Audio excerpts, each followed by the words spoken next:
The thermometer outside read 23 degrees below zero, and Virgil Hatcher sat at the entrance of his hillside den with frost coating his beard, completely comfortable. Inside the earth behind him, his stone-lined shelter held steady at 58 degrees with nothing but a small fire that had died out 2 hours earlier, while less than a mile away, his neighbors were burning their furniture to stay alive. Before we go further, drop a comment telling us where you're watching from, and if stories of forgotten mountain wisdom speak to you, hit subscribe. Tomorrow's story might just save your life someday. The year was 1967, 2 years before the great blizzard that would validate everything Virgil Hatcher believed about survival in the Appalachian Mountains. February brought a cold snap that wasn't historically significant, wouldn't make national news, and would be forgotten by most people within a month. But for Virgil, that cold snap changed everything because it killed his younger brother, Raymond. The two brothers lived on adjacent parcels of their family's land in eastern Kentucky, about 8 miles from the nearest town. Their cabins sat roughly 300 yards apart, both built in the traditional mountain style their father had taught them. Log walls with chinked gaps, wood plank floors raised slightly off the ground, simple board doors, single-room construction with a stone fireplace at one end. Raymond's cabin was actually newer than Virgil's, built just 3 years earlier when Raymond married. It was considered a good cabin by local standards. When the cold snap arrived on February 9th, temperatures dropped from the mid-30s to 12 degrees in less than 6 hours. By that night, it reached 4 degrees. By the next morning, it bottomed out at 7 below zero. Mountain families prepared the way they always did. They brought in extra firewood, checked their chimneys, filled water buckets before everything froze, and settled in to wait out the cold. Virgil burned through firewood faster than expected. His cabin, even with the fireplace roaring, struggled to maintain 50 degrees. The gaps in his chinking became obvious sources of heat loss. Cold air poured in near the floor. Warm air escaped near the ceiling. He fed the fire constantly, sleeping in shifts to ensure it never died. On the morning of February 11th, Virgil walked to Raymond's cabin to check on his brother. The door was latched from inside. He knocked. No answer. He knocked harder and called Raymond's name. Still nothing. Virgil forced the door open. Raymond was in his bed, covered with every blanket he owned. He had died sometime during the night. The fireplace held only cold ash. The woodpile inside the cabin was empty. Raymond's outdoor woodpile was depleted down to scraps and bark. He had burned through a supply meant to last 2 weeks in just 3 days of extreme cold. When the wood ran out, the fire died. When the fire died, the temperature inside dropped to match outside. Raymond had frozen to death inside a structure built specifically to protect him from freezing. The county coroner ruled it death by exposure. The community held a funeral. Neighbors spoke about the harshness of mountain winters and how the cold takes people sometimes. It was treated as tragic but inevitable. Virgil stood at Raymond's graveside and felt something change inside him. This wasn't inevitable. This was a failure of architecture. Raymond had done everything right according to mountain wisdom, and he'd died anyway because the wisdom was incomplete. That night, Virgil returned to Raymond's cold cabin. He studied the walls with new attention. Between each log were gaps packed with moss and mud that had dried and cracked. Cold air whistled through dozens of small openings. The door fit poorly. The entire structure sat above ground, exposed to wind on all sides. Virgil realized that mountain cabins were built to keep out rain and provide shelter under normal conditions. But in extreme cold, they were barely better than being outside. Every unit of heat produced by burning wood escaped almost as quickly as it was generated. He walked home in the dark, his mind already working on a question that would obsess him. If traditional cabins couldn't protect people from extreme cold, what would? Spring came to eastern Kentucky in late March of 1967, and Virgil Hatcher began spending his days watching animals instead of working his trap lines. His neighbors thought grief had affected his mind. Earl Dockery, who lived on the adjacent property, mentioned to his wife Ruth that Virgil was spending hours sitting motionless near groundhog burrows, just staring at holes in the ground. But Virgil wasn't grieving aimlessly. He was studying survival techniques that predated human construction by millions of years. He started with the groundhogs because they were abundant and easy to observe. He found an 80 active burrow on a hillside near his property, and visited it every few days throughout spring and into summer. He noticed the entrance was small, just wide enough for the animal to enter. He noticed it angled slightly upward into the hill. He noticed that even after heavy rains, water never pooled at the entrance. The groundhogs had engineered drainage without knowing the word engineering. In May, Virgil found an abandoned burrow and carefully excavated it to understand its structure. The tunnel extended 8 feet into the hillside, then opened into a chamber roughly 2 feet in diameter. The walls were packed hard from years of use. The chamber was completely dry despite spring rains. Virgil placed a thermometer inside the chamber and another outside in the shade. Outside temperature, 78 degrees. Inside the burrow, 56 degrees. He left both thermometers for a week, checking daily. Outside temperature varied from 62 to 84 degrees. Inside temperature never moved from 54 to 58 degrees. He expanded his observations to other animals. He found a fox den carved into a clay bank and measured its depth. He discovered an abandoned bear hibernation cave and crawled inside with a lantern. The cave extended 12 feet into the hillside. Even in June, the interior felt cool and stable. He began carrying thermometers everywhere, measuring temperature differences between surface air and underground spaces. By July, Virgil had documented what he considered irrefutable evidence. Any space 3 feet or deeper below ground surface maintained a stable temperature around 50 to 55 degrees, regardless of surface conditions. This wasn't magic or animal instinct, this was physics. Earth was mass. Mass absorbed heat slowly and released it slowly. Rapid temperature changes happened in air. Earth buffered those changes. He visited Clayton Webb, an elderly mountain man who lived alone in a cabin that had stood for 40 years. Clayton was 73 years old and had survived more harsh winters than anyone else in the county. Virgil asked him about old-time survival methods. Clayton mentioned that his grandfather, who had come to Kentucky in the late 1700s, told stories about settlers using root cellars as storm shelters during blizzards. Not for storing food, but for staying alive. The earth stayed warm when the air turned deadly. Virgil walked home from Clayton's cabin with a specific plan forming. He wouldn't build a structure to fight the cold.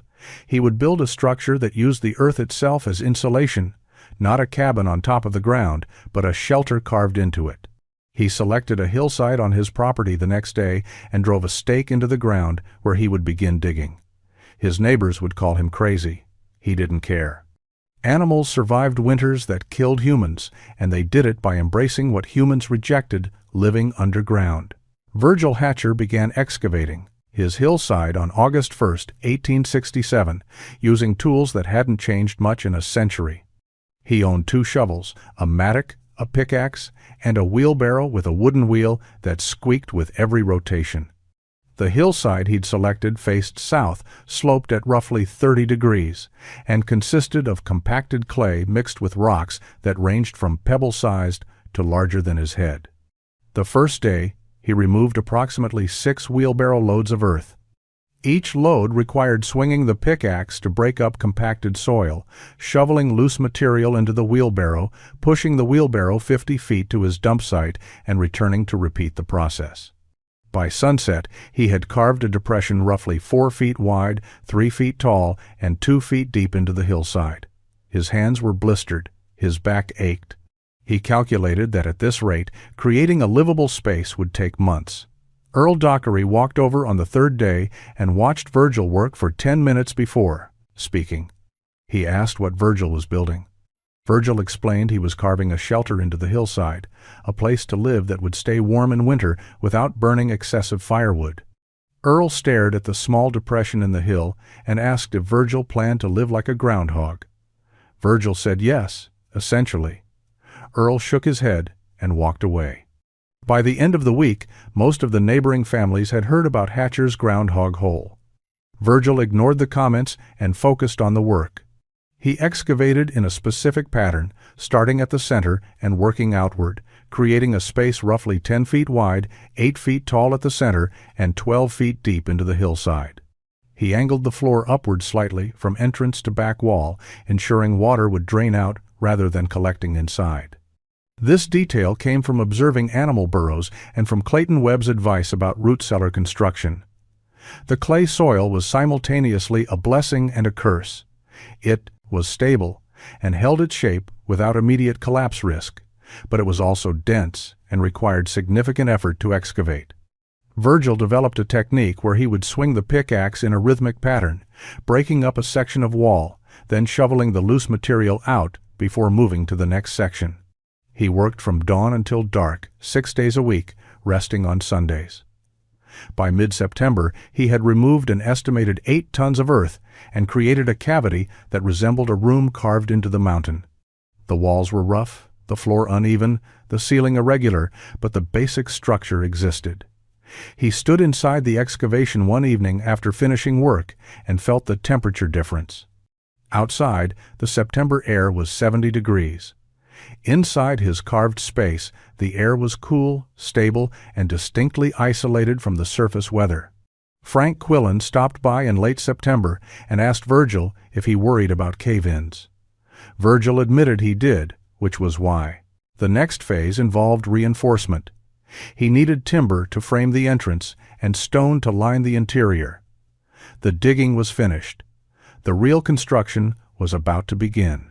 Virgil spent the first week of October walking his property and examining trees. He needed 3 specific logs, 2 vertical posts, and 1 horizontal lintel beam, and they had to meet exacting requirements. Each needed to be straight, at least 12 inches in diameter, free of rot, and located close enough to his excavation site that he could move them without mechanical equipment. He marked 3 white oaks that met his criteria, all within 200 yards of his hillside den. Cutting the trees took 3 days. Virgil used a 2-man crosscut saw designed for a team of loggers, but he worked alone. He braced one handle against a tree and pulled the other handle in a rhythm that took hours to fall a single tree. Once down, he stripped the bark using a draw knife and cut each log to length. The vertical posts measured 9 feet each. The lintel beam measured 12 feet. Each log weighed several hundred pounds. Moving the logs required building a drag sled from scrap lumber and using his mule to pull each timber to the construction site. The mule, an aging animal named Buck that Virgil had owned for 8 years, balked at the weight but eventually managed to drag each log into position near the excavation entrance. The process took another week. Virgil dug post holes on either side of his entrance, each hole 4 feet deep and 2 feet in diameter. He used a post hole digger and removed rocks by hand when the digger couldn't break them loose. The holes extended below the excavation floor level, ensuring the vertical posts would be anchored in undisturbed earth rather than in the fill he'd compacted at the base of his dig. This detail mattered. The posts would bear the entire weight of earth above the entrance. Inadequate anchoring meant eventual failure and collapse. Setting the vertical posts required leverage and patience. Virgil built a tripod from smaller poles and used rope to create a primitive crane. He maneuvered each post into its hole, braced it with rocks and scrap lumber, then backfilled the holes with clay that he packed and tamped until the posts stood rigid and plumb. The work took 2 full days. The lintel beam presented the greatest challenge. It had to span the 12-foot entrance width and rest securely on top of both vertical posts. Virgil notched the top of each post to create a flat seat for the beam. Then he used his tripod crane, additional rope, and Buck the mule to lift one end of the lintel while he positioned the other end. The process required 4 attempts and nearly resulted in serious injury when rope slipped and the beam shifted unexpectedly. By late October, the timber frame stood complete. 2 vertical posts flanked the entrance, anchored 4 feet deep. 1 massive lintel beam spanned the top, distributing weight to the posts. The frame could support thousands of pounds of earth. Earl Dockery visited and admitted the frame was solid work, though he still questioned why anyone would build a home underground. Virgil simply moved to the next phase. He needed stones, hundreds of them, to line the interior walls. Virgil began gathering stones in early November of 1967. He needed irregular, flat stones that could be stacked and fitted tightly against the earthen walls of his excavation. The nearest source was a creek bed half a mile from his property, where centuries of water flow had deposited smooth, dark stones ranging from fist-sized to roughly 20 pounds each. He estimated he would need at least 600 stones to line the interior walls and ceiling of his den. He built a sled from rough-cut lumber, designed to be pulled by Buck the mule over uneven terrain. Each trip to the creek took an hour. He would wade into the cold water, select stones based on shape and size, load, approximately 200 pounds onto the sled, then lead Buck back to the construction site. He made 2 trips per day when weather permitted. The work was monotonous but essential.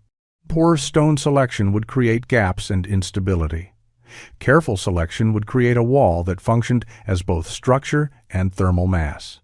By mid-November, he had accumulated a pile of stones near his den entrance. He began the interior lining by mixing clay mortar.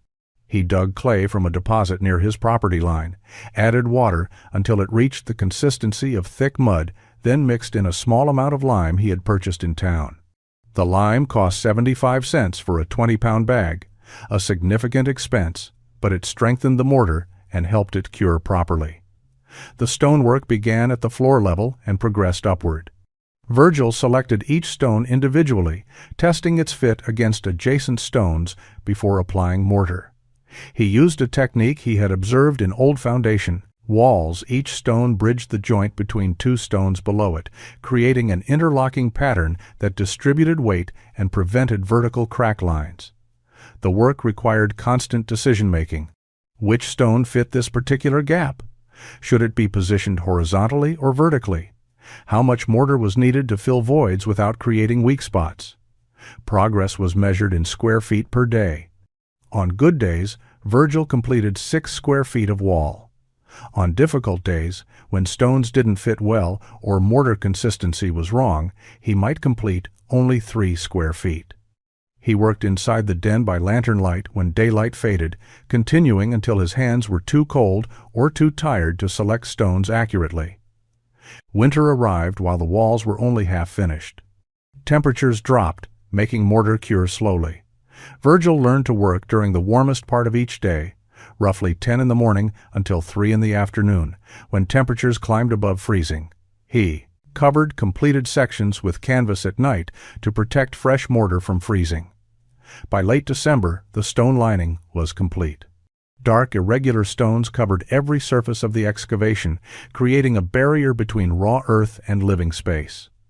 The walls were solid, the gaps minimal, the pattern interlocking and strong. Virgil stood inside and studied his work. The space looked like a cave, primitive and rough, but it was engineered with principles most mountain men would never consider. He still needed a roof.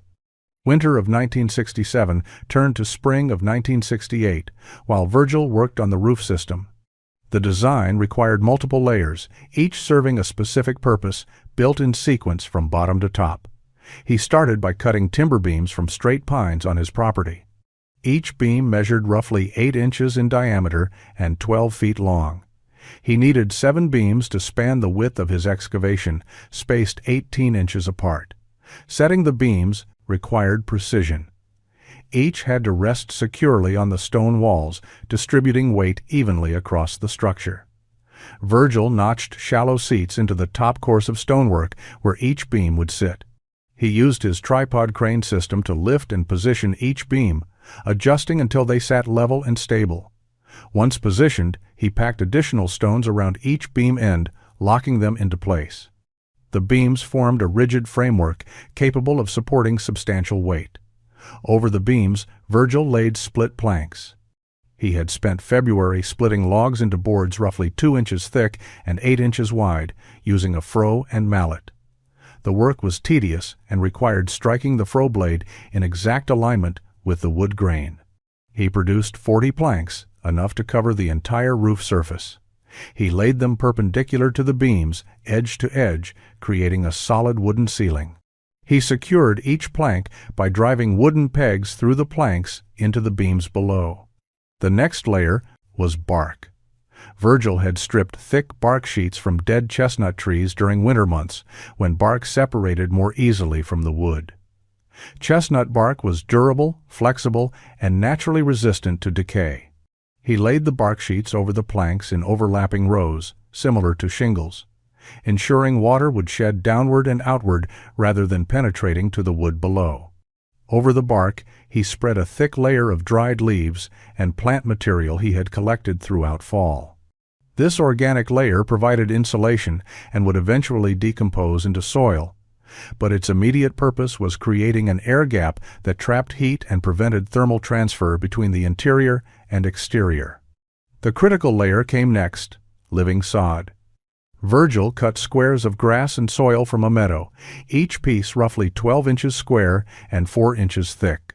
He laid them root side down over the organic matter, fitting them tightly together like puzzle pieces.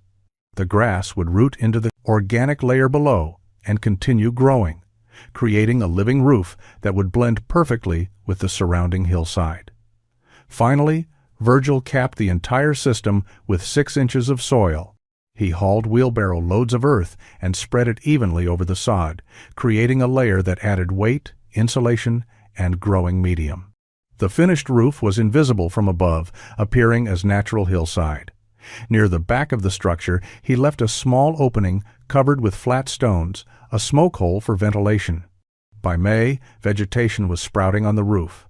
By June, it looked like it had been there for years. Virgil moved his belongings into the den permanently, abandoning his traditional cabin. The first real test would come with winter. The winter of 1968 through 69 became Virgil's testing ground. He moved into the den permanently in November and began keeping detailed observations in a leather-bound journal he had purchased in town. Every morning and evening, he recorded temperatures both inside and outside his shelter, noting fire duration, wood consumption, and subjective comfort levels. The data would either validate his months of work or prove he had wasted nearly 2 years building an elaborate failure. The first cold snap arrived in mid-December. Outside temperature at dawn, 18 degrees. Virgil had built a small fire the previous evening, using roughly 1/8 of the wood he would have burned in his old cabin. The fire had died around midnight. He took the interior temperature at 7 in the morning, 59 degrees. No fire for 7 hours, and the temperature had dropped only 3 degrees. The stone walls were radiating stored heat exactly as he had theorized. He rebuilt the fire, a small flame, using 4 split logs. Within an hour, the interior temperature climbed to 64 degrees. The stone absorbed heat from the fire and would release it slowly over the next 8 to 10 hours. Virgil calculated his wood consumption and realized he was using approximately 1/10 the firewood required by a traditional cabin to maintain comparable comfort. By January, word had spread through the community that Virgil was actually living in his underground den through winter. Earl Dockery walked over on a day when outside temperature was hovering around 12 degrees. He knocked on the timber frame near the entrance. Virgil invited him inside. Earl stepped through the small opening and stopped immediately. The interior was warm, not uncomfortably hot, but genuinely comfortable. A small fire burned in a stone hearth Virgil had built in one corner. The stone walls, dark and rough, radiated heat. There were no drafts, no cold spots near the floor, no wind penetration. Earl admitted it was warmer than he expected. He asked how much wood Virgil burned daily. Virgil showed him the woodpile roughly 1/4 the size of what Earl burned in his cabin. Earl asked if Virgil worried about the earth collapsing. Virgil showed him the timber frame and stone reinforcement, explaining how the weight was distributed. Earl left without fully endorsing the design, but his skepticism had diminished.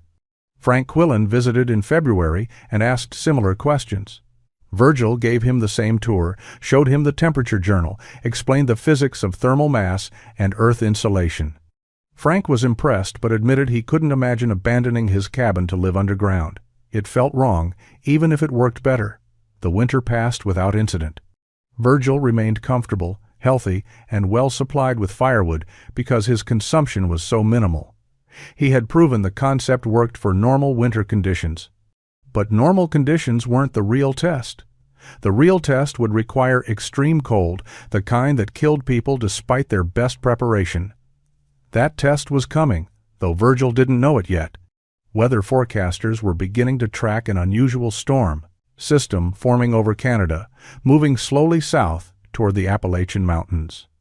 The blizzard arrived on February 8, 1969, with weather forecasts that predicted historic snowfall and dangerous cold across the entire Appalachian region. Radio stations broadcast warnings advising people to stock supplies and prepare for extended isolation. Virgil listened to the reports and felt no anxiety. He had firewood for weeks, food stores that would last a month, and a shelter specifically designed to maintain warmth regardless of external conditions. The first snow began falling on the afternoon of February 8th. By evening, 3 inches had accumulated. By midnight, 8 inches. The temperature dropped from 26 degrees to 14 degrees between sunset and dawn. Virgil kept a small fire burning in his stone hearth and recorded his observations. Interior temperature with active fire, 62 degrees. He used 4 logs over a 6-hour period. Outside, his neighbors were burning wood at rates that would deplete weekly supplies in 2 days. February 9th brought the full force of the storm. Snow fell continuously, heavy and wind-driven. Accumulation reached 18 inches by noon, then 24 inches by evening. Temperature continued dropping. By midnight on February 9th, the thermometer outside Virgil's den read 6 degrees. By dawn on February 10th, it reached 4 below zero. Wind chills, according to radio reports, were approaching 25 below zero. Virgil's den maintained stable conditions. He burned 1 small fire in the morning and another in the evening. Between fires, the stone walls radiated stored heat. Interior temperature never dropped below 57 degrees. He wore a wool shirt and felt comfortable.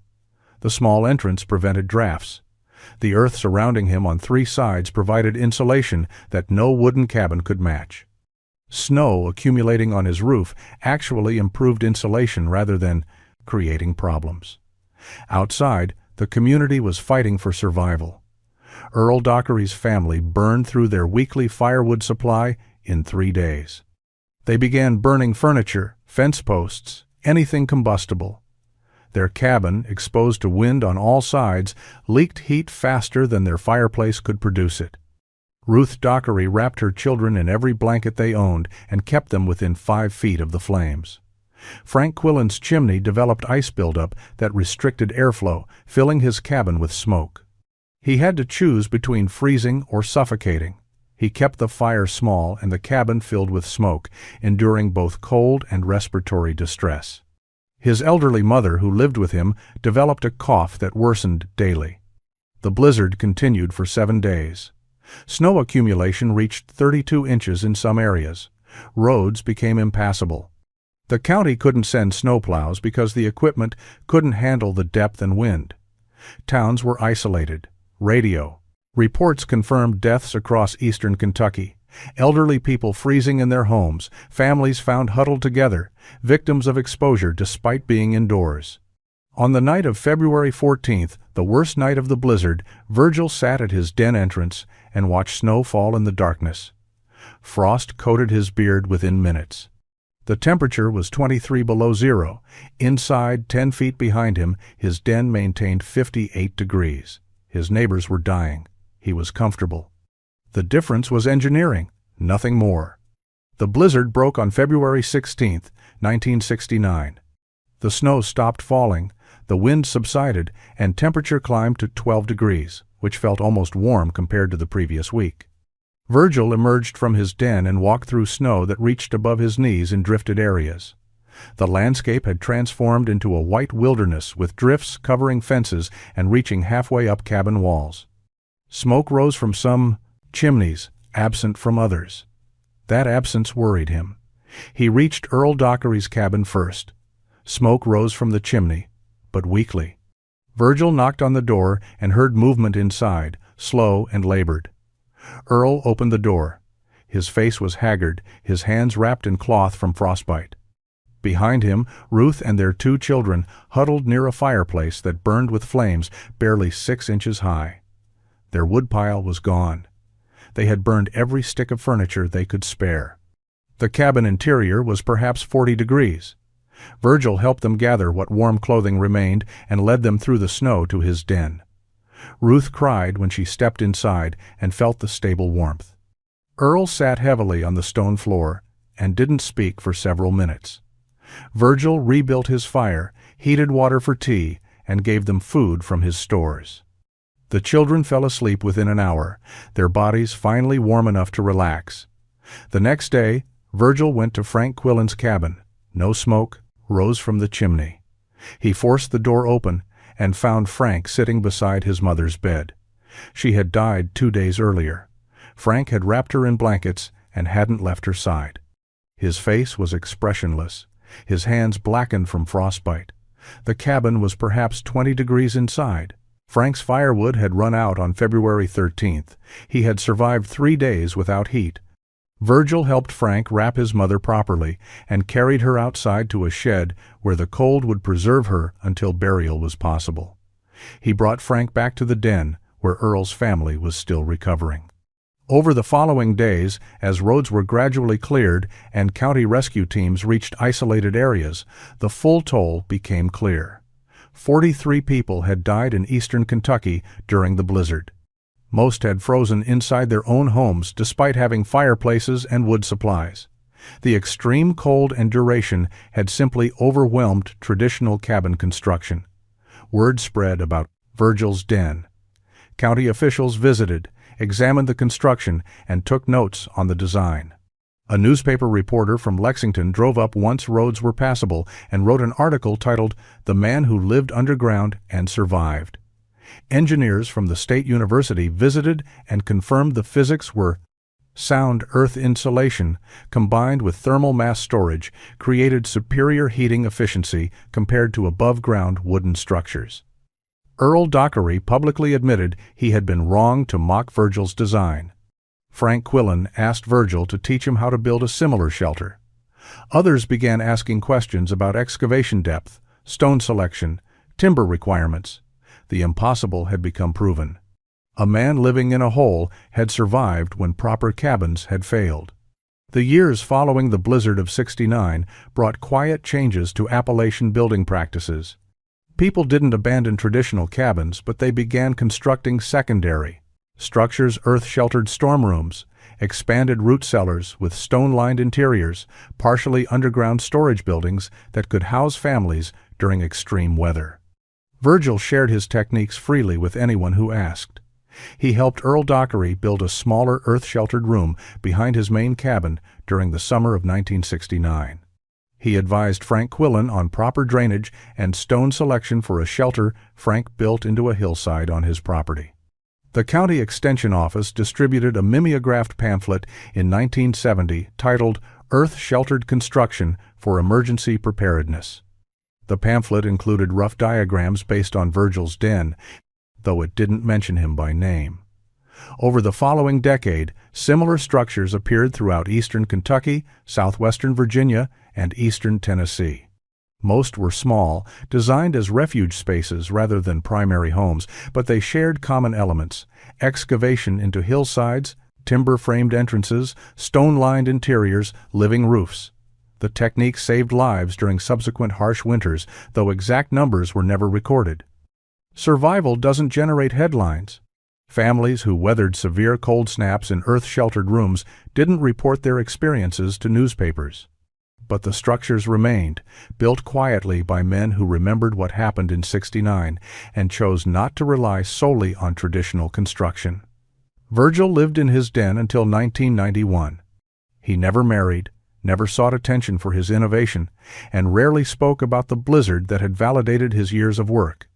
He maintained the den meticulously, replacing deteriorated timbers, repointing stone joints that cracked, ensuring the drainage systems remained clear. Neighbors grew accustomed to seeing smoke rise from the disguised vent on the hillside. Children in the area knew about old Virgil's cave and occasionally dared each other to approach the entrance. He died in March of 1991 at age 73 from heart failure. His property passed to a nephew in Ohio who had visited twice in his life and didn't understand the significance of the earth-sheltered structure. The nephew sold the land to a development company within a year. The den was filled in with bulldozed earth, the entrance timber removed, the site graded and seeded with grass. But across the Appalachian region, hidden dens remained. Some were maintained and still used. Others were abandoned but structurally sound, their stone walls and timber frames lasting decades beyond their builders' lives. On cold winter nights, smoke still rose from hillsides where families stayed warm, using techniques derived from watching animals and trusting physics over tradition. The story of Virgil Hatcher's den teaches that innovation often comes from necessity rather than inspiration, that the best solutions sometimes reject conventional wisdom entirely, and that man's obsession with survival can quietly change how others approach fundamental problems. The impossible became routine, carved not into monuments or written into textbooks, but built into mountainsides themselves. Stone and earth and timber standing as testament to what knowledge and determination could accomplish when tradition failed and new thinking was required.